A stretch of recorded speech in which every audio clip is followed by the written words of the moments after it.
Bonjour les enveloppes, aujourd'hui je vais vous montrer comment faire une guirlande avec la technique des empreintes, comme les hommes préhistoriques. Donc, pour faire cette activité, il te faudra des feuilles colorées que tu trouveras dans la pochette avec les instructions. Ensuite, il te faut ton modèle de triangle, tu peux voir que j'ai déjà découpé le mien, mais pour découper le tien, munis-toi de ciseaux et suis les contours en t'appliquant bien. Il te faudra aussi des tampons. Les miens sont juste ici, de la ficelle et du scotch.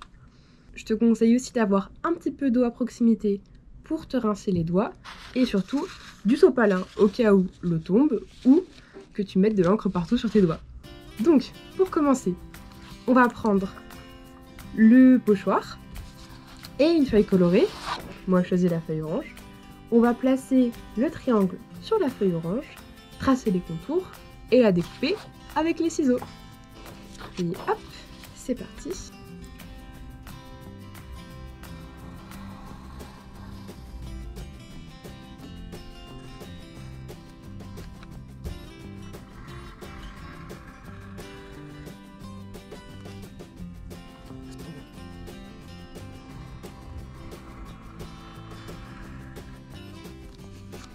Hop, j'ai bien tracé le motif sur la feuille. J'ai pas collé le bord contre la feuille. Je te conseille de le faire, comme ça tu auras plus de place et tu pourras découper plus de triangles sur une même feuille. Et hop, je prends un paire de ciseaux et je suis en appliquant bien les contours que j'ai tracés. Là, hop, hop, hop.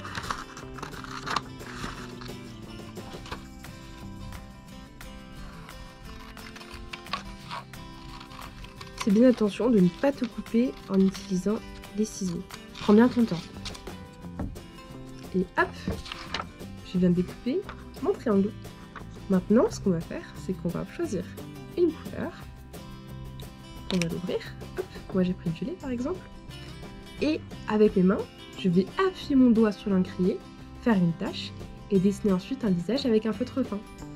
Si tu ne sais pas quoi faire comme motif, tu peux toujours regarder ceux qui sont à la fin de ta fiche. Moi par exemple, je pense que je vais dessiner le lapin, l'éléphant et l'oiseau. Et si tu veux varier la taille de tes empreintes, pense bien à utiliser tous tes doigts.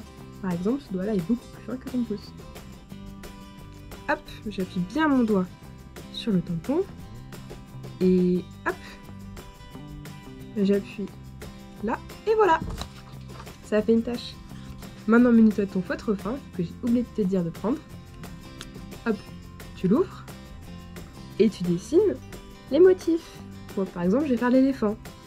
Donc, je dessine, hop, un œil, une petite oreille, une grande trompe, hop, sa petite queue, et des petites pattes. Hop, hop, et voilà. Maintenant, je vais faire un oiseau. Je te remontre comment on fait, d'accord? Tu prends une couleur, tu l'ouvres, hop, tu appuies bien ton doigt sur l'encrier, hop, voilà. Tu prends ton fanion, ton triangle, tu appuies bien ton doigt, appuie bien pour que l'encre soit bien sur la feuille, hop, tu enlèves. Tu peux t'essuyer ton doigt sur le sopalin ou le tremper un peu dans l'eau pour que ça parte mieux. Et hop, tu dessines les détails.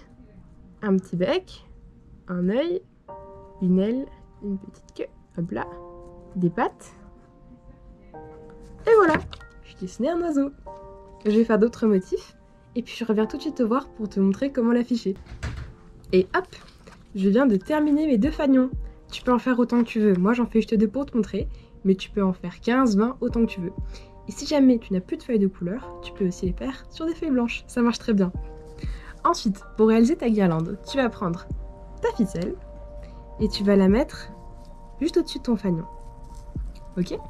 Le fanion, en fait, c'est le nom que porte ce petit triangle-là. Ensuite, tu vas prendre un petit bout de scotch transparent et hop, si tu as besoin, n'hésite pas à couper le tien avec des ciseaux. Ensuite, tu vas prendre ton petit bout de scotch et tu vas venir le positionner entre ta guirlande et ton fanion. Hop. là, comme ça. Et tu auras donc accroché ton fanion à la corde. Je refais ça pour te montrer. N'hésite pas à regarder le passage plusieurs fois si tu as besoin. Donc, je coupe un bout de scotch. Hop là, un petit bout ça suffit. Je tends bien la corde au-dessus du fanion. Et je pose mon bout de scotch. Hop là, et voilà. Comme ça. Ensuite, pour que ça tienne bien, n'hésite pas à replier au-dessus.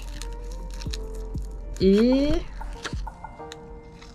voilà, tu as terminé ta guirlande. Tu peux maintenant l'accrocher où tu veux. N'hésite pas à demander à tes parents pour t'aider.